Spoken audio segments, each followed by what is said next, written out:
আউযু বিল্লাহি মিনাশ শাইতানির রাজিম। বিসমিল্লাহির রহমানির রহিম। পীর হওয়ার যোগ্য কে, এই ব্যাপারে আলোচনা করা হবে।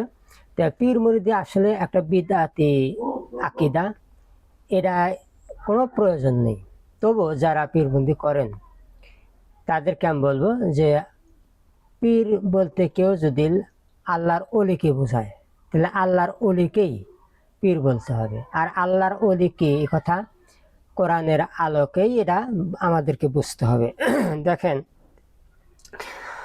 সূরা ইউসুফের 40 আয়াতে আল্লাহ তাআলা বলতেছেন যে ইনিল হুকমু ইল্লা লিল্লাহ আমারা লা তা'বুদু ইল্লা ইয়া যালিকা দীনুল কাইয়্যিমু ওয়ালাকিন্না আকসারান নাসি লা ইয়ালামুন।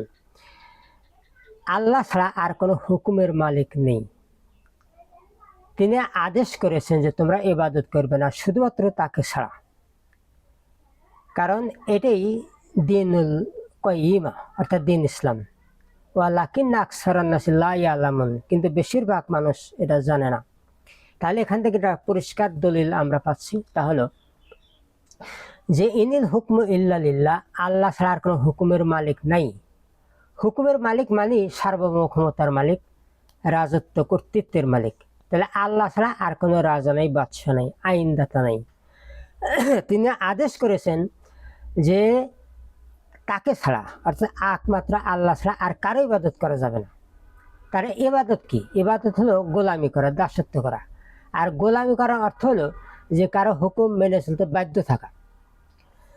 আমরা সরকারের হুকুম মেনে চলতে বাধ্য, রাজার হুকুম মেনে চলতে বাধ্য, কিন্তু আল্লাহর হুকুম মেনে চলতে বাধ্য না। কারণ আল্লাহর হুকুম আমাদের সামাজিক জাতীয় জীবনে যত হুকুম আছে এগুলো হুকুম মানা যায় না, কারণ তগুতের রাজত্ব কায়েম আছে। কাজে আমরা বর্তমানে তগুতের প্রজাগিরি করতেছি, আল্লাহর প্রজাগিরি করতে পারি না। এই জন্য একটা জিনিস খেয়াল করেন যে মাক্কি জীবনের যে 86টা সূরা আছে, এই সূরার মধ্যে ইয়া আইয়ুহাল্লাযিনা আমানু এ কথা নেই। হে ইমানদারগণ, আল্লাহ তাআলা মুসলমানকে ইমানদারের সম্বোধন করেন নাই, বরং মাদানী সূরায় ইয়া আইয়ুহাল্লাযিনা আমানু হে ইমানদারগণ এই কথা আছে। এর কারণটা কি? কারণ হলো যে মাক্কি জীবনে মুসলমানরা আল্লাহর প্রজাগিরি করতে পারে নাই, আল্লাহর গোলাম হওয়ার সুযোগ পায়নি। কিন্তু মাদানী যুগে যখন ইসলামী রাষ্ট্র ব্যবস্থা কায়েম হলো, আল্লাহ রাজত্ব কায়েম হলো, তখন আল্লাহ হলেন রাজা, দেশটা হলো আল্লাহর রাজ্য, জনগণ হলো আল্লাহর প্রজা। তখন আল্লাহ তাআলা মুসলমানদেরকে হে ইমানদারগণ এই বলে ডাক দিয়েছেন। কিন্তু মাক্কি জীবনে আল্লাহর প্রজা হতে পারে নাই বলে আল্লাহ তাআলা ইমানদার হিসেবে ডাক দেন নাই। কাজে ইবাদত করা, গোলামি করার অর্থ হলো আল্লাহর প্রজাগিরি করা। তাহলে আল্লাহ এখানে বলছেন যে আল্লাহ ছাড়া আর কোনো হুকুমের মালিক নেই, রাজা নেই, বাদশা নেই, সার্বভৌম ক্ষমতার মালিক নেই। কাজেই তাকে ছাড়া আর কারো ইবাদত করো না, তার মানে তাকে ছাড়া আর কারো প্রজাগিরি করো না।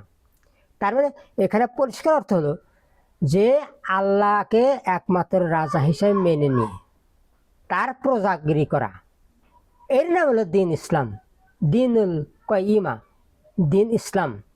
কিন্তু বেশিরভাগ মানুষ এটা জানে না, কারণ এখান থেকে পরিষ্কার যে ব্যক্তি আল্লাহর প্রজা হওয়ার উদ্দেশ্যে আল্লাহর রাজত্ব কায়েমের জন্য প্রচেষ্টা করে না, সর্বাত্মক প্রচেষ্টা করে না, অর্থাৎ আল্লাহর প্রতি জিহাদ করে না, অর্থাৎ আল্লাহ রাজত্ব কায়েমের জন্য রাজনীতির দল করে না, সংগঠন করে না, আল্লাহ সাক্ষী দিচ্ছেন এরা দিন ইসলাম বুঝতে পারে নাই।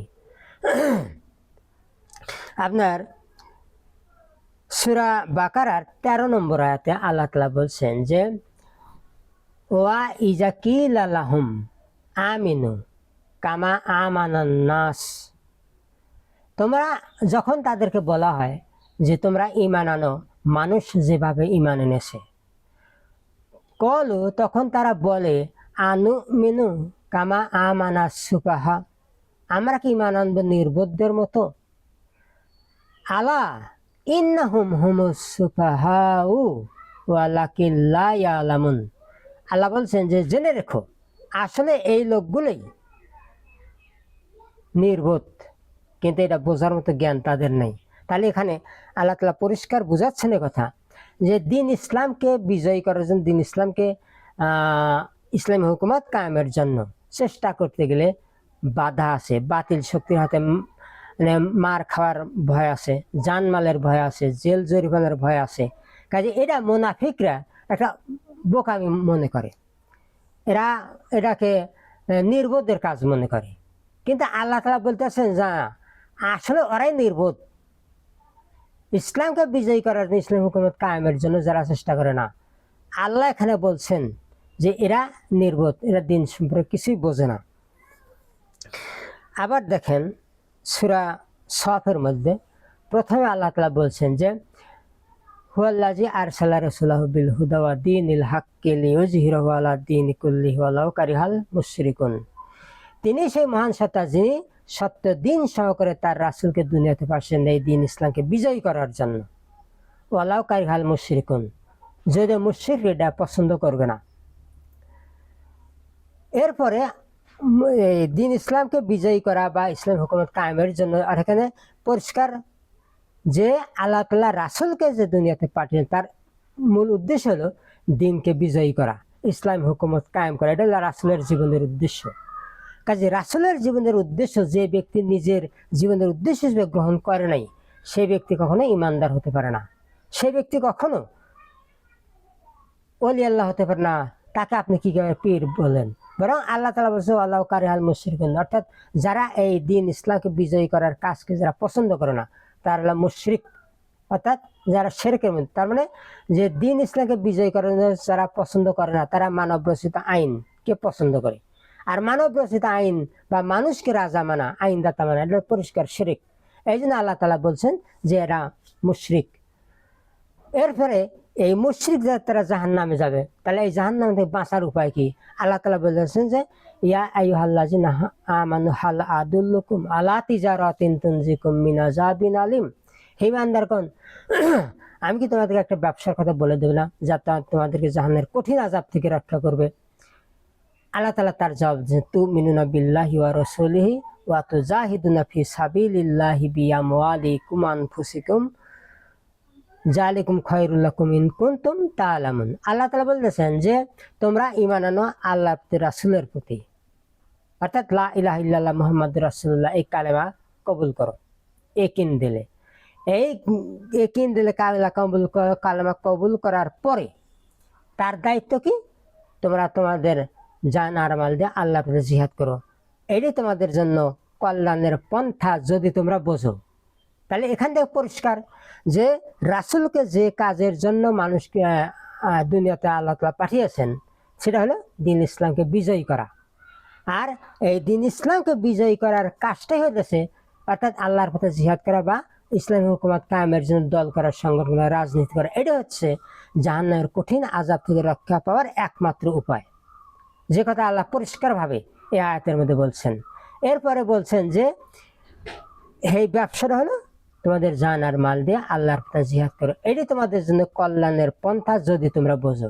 তাহলে এখান থেকে পরিষ্কার দলিল যে দিন ইসলাম আসলে কি জিনিস, এই দিন ইসলামের মাধ্যমে কিভাবে মানবতার কল্যাণ সাধন করা যায়, এই কথা যারা বোঝে তারাই দিন ইসলামকে বিজয়ী করার জন্য তারা আল্লাহর পথে জিহাদ করে, ইসলামী রাজনীতি তারাই করে। আর যারা ইসলামী রাজনীতি করে না, ইসলামী হুকুমত কায়েমের জন্য কোনো প্রচেষ্টা করে না, এদের সম্পর্কে আল্লাহ তাআলা বলছে এরা দিন ইসলাম বোঝে নাই। তাহলে এটা পরিষ্কার যে আল্লাহকে রাজা হিসেবে পাওয়ার জন্য, আল্লাহর প্রজা হওয়ার উদ্দেশ্যে যারা দিন ইসলামকে বিজয়ী করার জন্য কোনো প্রচেষ্টা করে না, কোরআনের মধ্যে বিভিন্নভাবে আল্লাহ তাআলা বুঝিয়ে দিয়েছেন যে এদের মধ্যে ঈমান নাই, এরা দিন ইসলাম বুঝতে পারেনি। কাজে দিন ইসলাম যারা বুঝতেই পারেনি, এই লোকটা কিভাবে ইমানদার হতে পারে, এই লোকটা কিভাবে আলেম হতে পারে, এই লোকটা কিভাবে আল্লাহর ওলি হতে পারে, এই লোকটাকে আপনি কিভাবে পীর বলতে পারেন?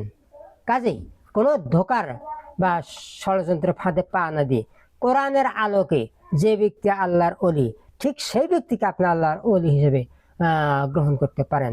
তাছাড়া আন্দাজে কারো পায়রবি করে নিজের ইহকাল এবং পরকাল নষ্ট না করার জন্য আহ্বান জানিয়ে আজকের মতো এখানে শেষ করছি। আল্লাহ হাফেজ। আসসালামু আলাইকুম ওয়া রাহমাতুল্লাহ।